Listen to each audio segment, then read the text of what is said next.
Gold, trusted gold buyers. మీరు తాకట్టు పెట్టిన బంగారాన్ని విడిపించి ఈ రోజు ఉన్న మార్కెట్ ధరకు కొనబడను.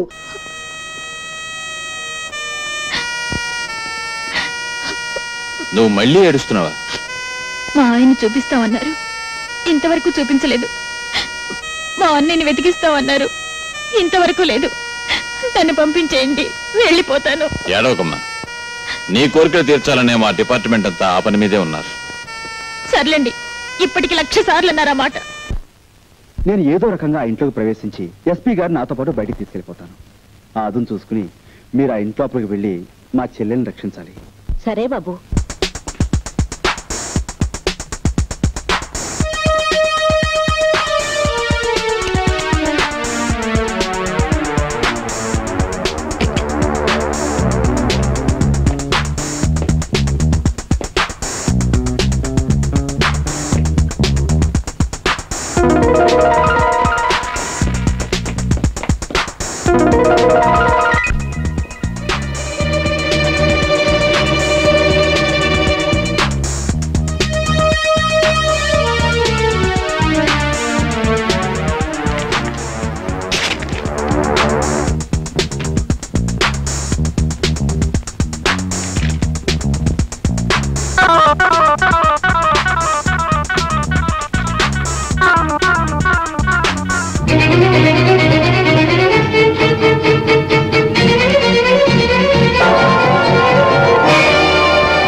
ఎస్పీ గారి బంగ్లా దగ్గర ఏదో గొడవ జరుగుతుందట. సీన ఫోన్ చేసింది.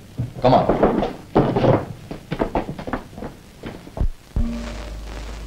రండి.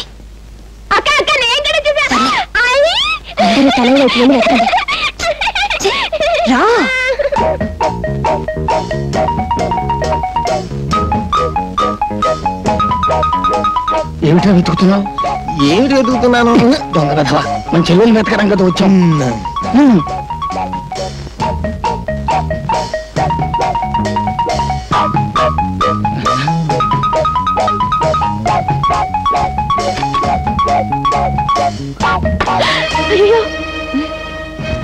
సావిత్రి, తలుపుతీయమ్మా, మేము నిన్ను రక్షించడానికి వచ్చాం.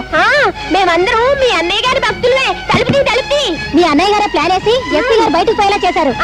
ఆయన బయటకు పంపించేసి నిన్ను తీసుకెళ్ళడానికి మేమందరం వచ్చాం. తలుపుతీ. అంతా అబద్ధం, వాళ్ళంతా రౌడీ ముఖ. తలుపుతీ. అయ్యయ్యో, ఈ పిల్లలు అసలు తలుపు తీయడం లేదు. మనమే తలుపు బద్దలు కొట్టేద్దామే. అయ్యో పోలీసు వ్యాన్, ఎక్కడున్న వాళ్ళు అక్కడే గాప్చి.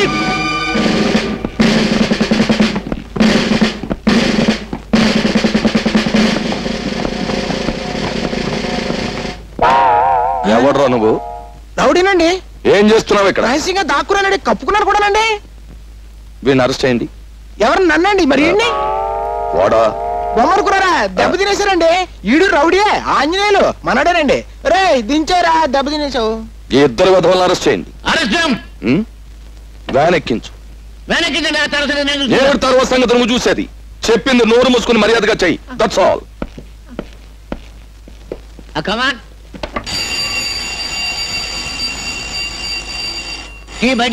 బడిది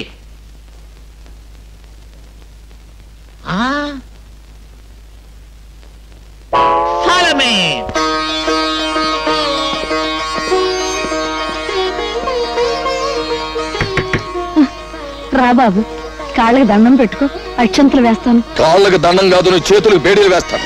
వ్యాన్ ఎక్కించు. ఆవిడ నా తాలూకు సార్. మీ తాలూకా అయితే నువ్వు కూడా వ్యాన్ ఎక్కు. కమాన్.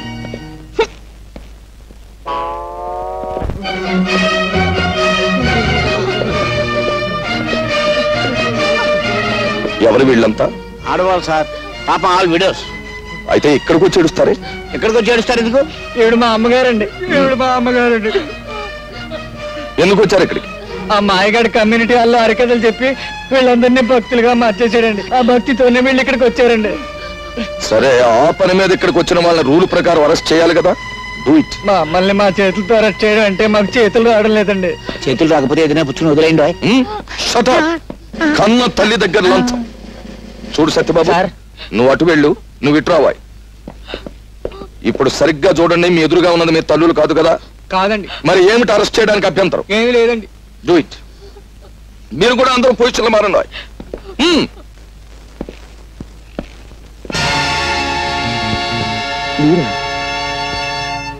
ఏదైనా పోగొట్టుకోవచ్చు కానీ ధైర్యాన్ని మాత్రం పోగొట్టుకోకూడదు. ధైర్యే సాహసే లక్ష్మి గారు. ఏమిటి కంగారు? నేను ఇప్పుడు ఆపదలో ఉన్నాను. పోలీస్ వాళ్ళు నన్ను తరుముకొస్తారు. Please help me. Thank you. రండి, మీరు దీని చాటు నిలబడండి. మీకేం భయం లేదు.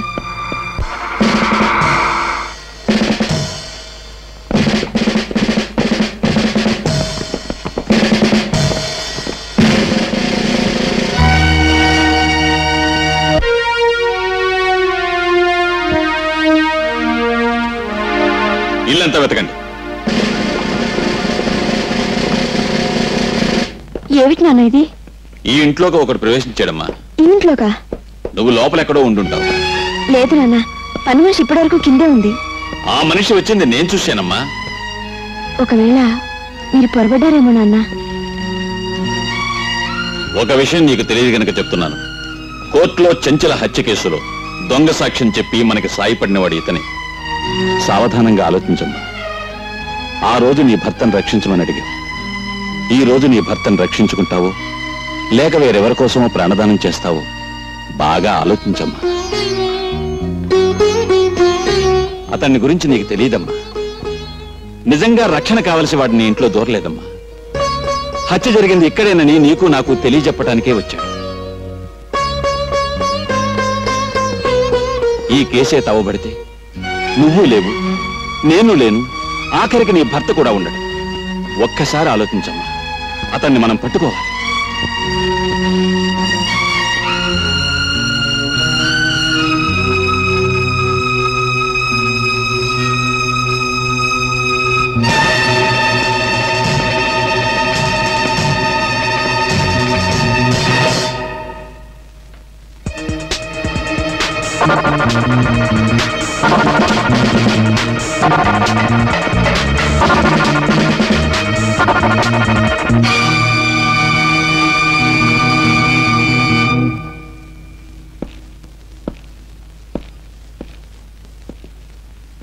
భయపడకమ్మా.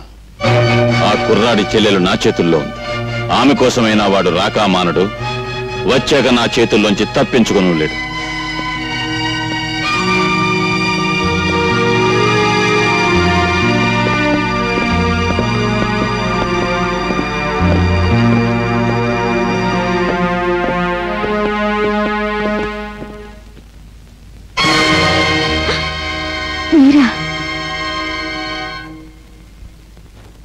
నన్ను క్షమించండి.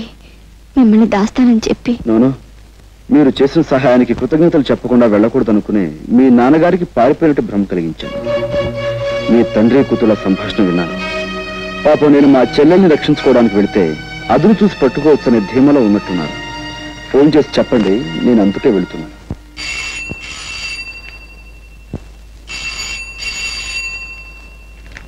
అమ్మా సావిత్రి, మీ అన్నయ్య అనుకుంటాను. ఫోన్ ఎత్తు. మా అన్నయ్య. హలో, నేనమ్మా అన్నయ్యని. అన్నయ్య, నేను ఇక్కడ. నువ్వేమీ భయపడకమ్మా. నేను హోటల్ సవేరా రూమ్ నెంబర్ 420లో ఉంటున్నాను. నువ్వు ఏదో రకంగా ఎస్పీ గారిని మాయ చేసి వెంటనే ఇక్కడికి వచ్చేసాయి. నీకోసం ఎదురు చూస్తూ ఉంటాను. సరేమ్మా? ఏముంటున్నాడండి మా అన్నయ్య? నువ్వు ఇక్కడే ఉండమ్మా. ఇంకో అరగంటలో నువ్వు మీ అన్నయ్యని కలుసుకునే ఏర్పాటు చేస్తాను.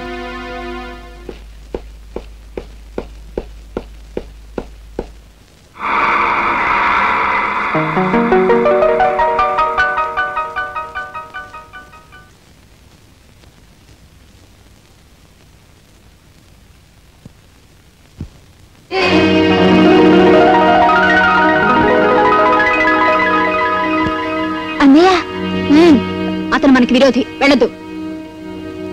నీకే చెప్పేది, కూర్చో. అన్నయ్య. ఊరుకోమ్మా, ఊరుకోమ్మా. బాగున్నావు కదా? అన్నయ్య, ఆయన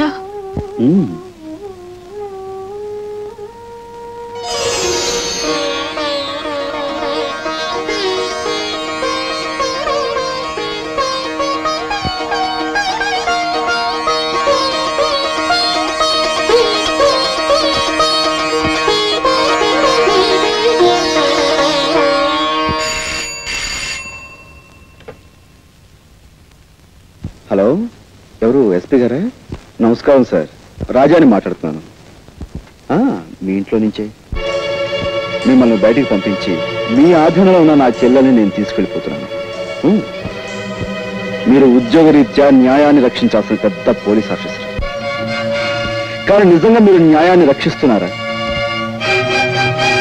నో సార్. హత్య చేసిన మీ అల్లుని రక్షించారు, మీ కూతురు జీవితాన్ని ఉద్ధరించారు. అందుకోసం ఓ అమాయకుడి హంతకుడుగా మార్చారు, అతనికి శిక్ష పడేలా చేస్తారు. ఇది న్యాయం అంటారా? ఇది ధర్మం అంటారా?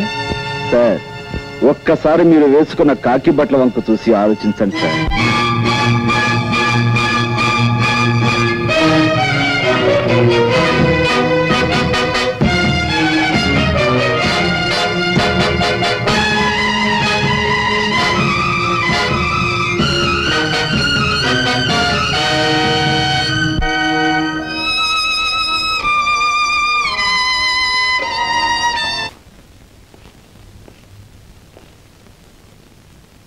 ఇదేమిటయ్యా మీరు లోపల ఉండిపోయారు? మేము లోపలికి నెట్టేసి ఆడవాళ్ళు బయటికి పారిపోయారా? మా తల్లుల్ని జైల్లో పెట్టి మేము బయట డ్యూటీలు చేయలేకపోతున్నాం సార్. అందుకని వాళ్ళ బయటకు వదిలిపెట్టేసి మేము లోనకు వచ్చేసామండి. ఈ విధంగా మా తల్లి రుణం తీర్చుకుంటున్నాం. నిజంగా మీ తల్లి కొడుకుల అనుబంధం చూస్తుంటే నాకు గుండె కరిగి నీరైపోతుందయ్యా. సరే, ఎస్పీ గారితో నేనేదో చెప్పుకుంటాను. అన్నట్టు ఆ ఆడవాళ్లతో పాటు ఇద్దరు రౌడీ వెధవులు కూడా ఉండాలి. వాళ్ళేరి వాళ్ళు హరికథలో పక్కవాద్యాలు కదండి. వాళ్ళని విడుదల చేయకపోతే ఈ ముసలాళ్ళు బయటకు వెళ్దామన్నారండి. అంచేత వాళ్ళతో పాటు వెళ్ళిన వదిలేసామండి. సరే, మీరు బయటకు వచ్చేయండి.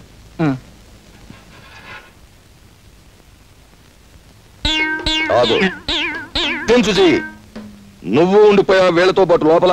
నేను కూడా ఒక దారుణం త్యాగం చేశాను సార్. నువ్వా? వాళ్ళకంటే తల్లులు బ్రతికున్నారు గనక కొడుకులుగా ఏదో త్యాగం చేశారు అంటే నమ్ముతాను. నీకెవరున్నారు? నువ్వు లంచాలు గిలుతున్నావని తెలిసి మీ అమ్మ ఎప్పుడో ఊరేసుకు చచ్చిపోయింది కదా. కాదు సార్, కెరసాలు పోసుకుంది సార్. సర్లే, ఏదో ఒకటి. నువ్వు చేసిన త్యాగం ఏమిటో చెప్పు. తులసమ్మ మా ఇంట్లో అద్దెకుంది కదా సార్, ఆవిడ అరెస్ట్ చేశాం కదా సార్. నేను లోపల ఉండి ఆవిడని విడిపించి మహిళా లోకాన్ని గౌరవించాను సార్. అలా గౌరవించడానికి ఆవిడ ఎంతకిల్లావు? లేదు సార్, సోదరుగా భావించడానికి ఆవిడ ఎంతకిల్లావో చెప్పు. ఒక నెల అద్దె ఎక్స్ట్రాగా ఇస్తున్నాను సార్. అది అలా చెప్పు. ఉరికమ్మ ఎక్కేవాడిని కూడా ఎంతో కొంత గిల్లాలని ఆశించే మనిషి నువ్వు. నీ త్యాగాన్ని ఈ దేశం భరించలేదు. నువ్వు లోపలికెళ్ళు.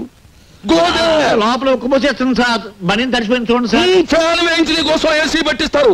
వెళ్ళు లోపలికి.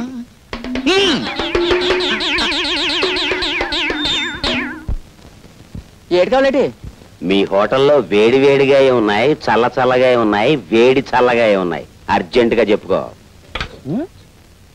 మీకు డబ్బులున్నాయా? ఊళ్ళో వాళ్ళందరితో పాటు నీకు కూడా ఎదవలా కనిపిస్తున్నానా? గుండు బద్దలు కొడతాను నా కొడక. కుస్తా బహారైపోతావు. చూసావా? అసలు సిసలైన రిజర్వ్ బ్యాంక్ ఆఫ్ ఇండియా 100 రూపాయల నోట్లు. చూసావా? వెనకటికి ఎవరో రూపాయి నోట్లతో పొయ్యి కాఫీ కాచుకు తాగారట. ఆ తర్వాత నేనే 100 రూపాయల నోట్లతో బీడీ వెలిగించుకున్న మగాణ్ణి. గుడ్ మార్నింగ్ పెట్టిన కొడక్క. అన్నయ్య, వాడు ఎవరమ్మా తను? నీకు తెలుసా? వాడు ఎస్పీ గారి మేనలుడు అన్నయ్య. ఉత్త వెధవ. వాడిని చూసి ఎస్పీ గారు భయపడేవారు. వీడు దబాయించి ఆయన చేత పనులు చేయించుకోవడం కూడా నేను చూశాను. బ్లాక్మెయిల్ చేయటం. ఒక్క నిమిషం నన్ను ఎస్పీ గారు మాట్లాడతారు. ఈ ప్రపంచంలో నాకు చేదొచ్చిన విద్య అది ఒక్కటే. అది కూడా చేయొద్దంటావేంటి? మర్యాదగా మాట్లాడు.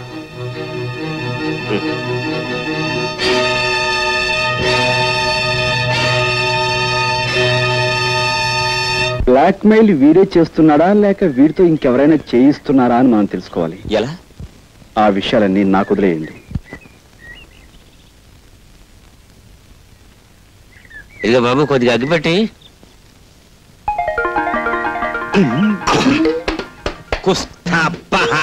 ఇది అండి, మన ఇద్దరికి అసలు నోటికి దొంగ నోటికి ఉన్న దగ్గర పోలికలు ఉన్నాయండి. ఎవరు నువ్వు? నేను 101 జిల్లాలకి ఎదవనే. ఎదవననిపించుకోవటంలో కూడా పోటీయే. నీ ఎదవతనానికి నా జోహార్లన్నా. నాకు జోహార్లు అర్పించేవాడు నువ్వు అక్కడ కనపడ్డావు ప్రపంచంలో. నీ గొప్పతనం నీకు తెలీదు. నువ్వు హోటల్లో 100 రూపాయల నోటు వెలిగించి బీడీ కాల్చుకున్నప్పుడే తెలిసింది నువ్వు ఎంత గొప్ప ఎదవో. ఆ సప్లైర్ గాడికి నా లెవెల్ చూపించడానికి వెలిగించానన్నా. కానీ క్లబ్కి వెళ్ళాక ఆ 100 వెలిగించినందుకు 100 టన్నులు తినాలి మా ఆవిడతో. క్లబ్బా? ఏ క్లబ్బు? Jackal club. నీ లెవెల్కి ఏమన్నా నువ్వు క్లబ్ లోపలికి వెడతావు? నన్ను హోటల్ గేట్ దగ్గర గెంటేస్తున్నారు. ఆ క్లబ్ మా ఆవిడదే అన్నా. అంటే మీ ఆవిడ క్లబ్ ప్రొపరైటరా? క్లబ్ ప్రొపరైటర్ వేరే ఉన్నాడు, కానీ మా ఆవిడ ఆడితో మిక్సింగ్ అయిపోయింది. మిక్సింగ్ అంటే అదే, ఇంక నాన్నోడితో చెప్పించుకో. దీని అబ్బా, దానికి నేను మొగుండన్న గౌరవం ఏమాత్రం లేదు. రాత్రి క్లబ్ మూసేశాక కస్టమర్స్ అంతా వదిలేసిన ఫుడ్ని తినమని ఆర్డర్ వేసింది. దాన్ని బట్టి అర్థం చేసుకో ఎంత పెద్ద సైజు ఏతవనం. అంటే క్లబ్ మూసేశాక ఎంగిలి కూడు తినటానికి నువ్వు అక్కడికి వెళ్తావన్నమాట.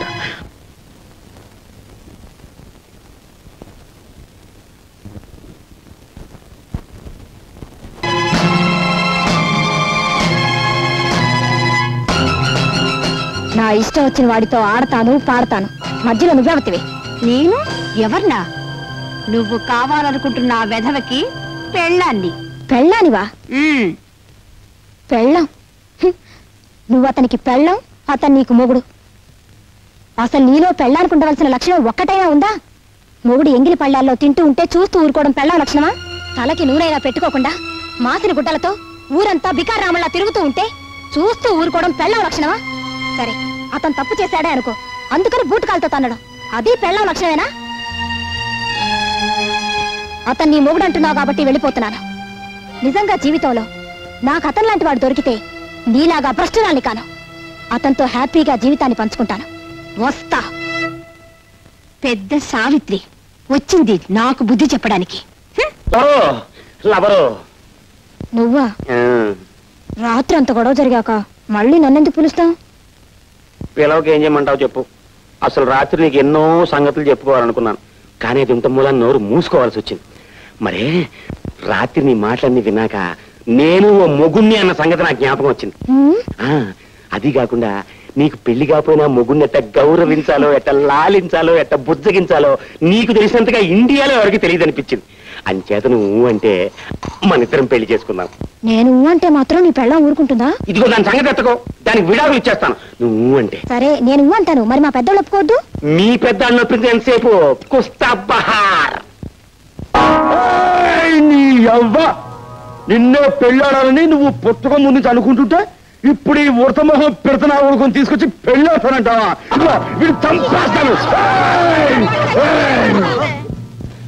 నువ్వన్నది నేను ఉడతమొహం పెడతనా కొడుకునే కావచ్చు, కానీ నా మనసు మాత్రం మడత మంచం లాంటిది. అవును మావా, ఇతని మొహం దరిద్రంగా ఉన్నా మనసు మాత్రం మడత మంచం లాంటిదే.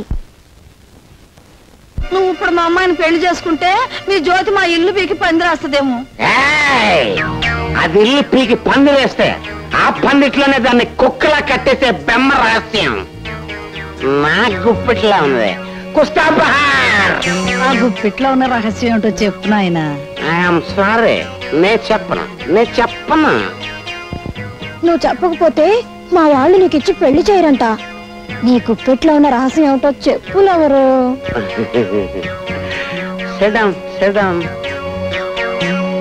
జాగ్రత్తగానండి, చూడండి నువ్వు కూడా జాగ్రత్తగా చెప్పు. చెంచల్ చచ్చిపోయిందని చెప్పి జ్యోతి దాని ప్రియుడు కలిసి నా చేత మా మామయ్యని బ్లాక్ మెయిలింగ్ చేయిస్తున్నారు. అసలు నిజం చెప్పాలంటే చెంచల్ చచ్చిపోలేదు, బతికే ఉంది. అవును, బతికే ఉంది. నా కళ్ళతో చూశాను, బతికే ఉంది. పోయినా కొడక కొయ్, ఆ ఆడ కుదుర్చావని మేము అంతా చూసావురా. అదే పొరపాటు. అది చెంచల్ శవం కాదు, వేరే అమ్మాయి శవం. చెంచల్ చచ్చిపోయిందని మా మామయ్య ఇన్స్పెక్టర్ లింగాన్ని పిలిచి కేసు మాఫ్ చేయమన్నాడు. ఎందుకు సార్? ఈ 10,000 ఖర్చు పెట్టి ఈ కేసు ఎవరి మీదైనా బనాయించు. చెంచల హత్య కేసులో మా అల్లుడి పేరు బయటకు రాకుండా చూడు, నీకేం భయం లేదు.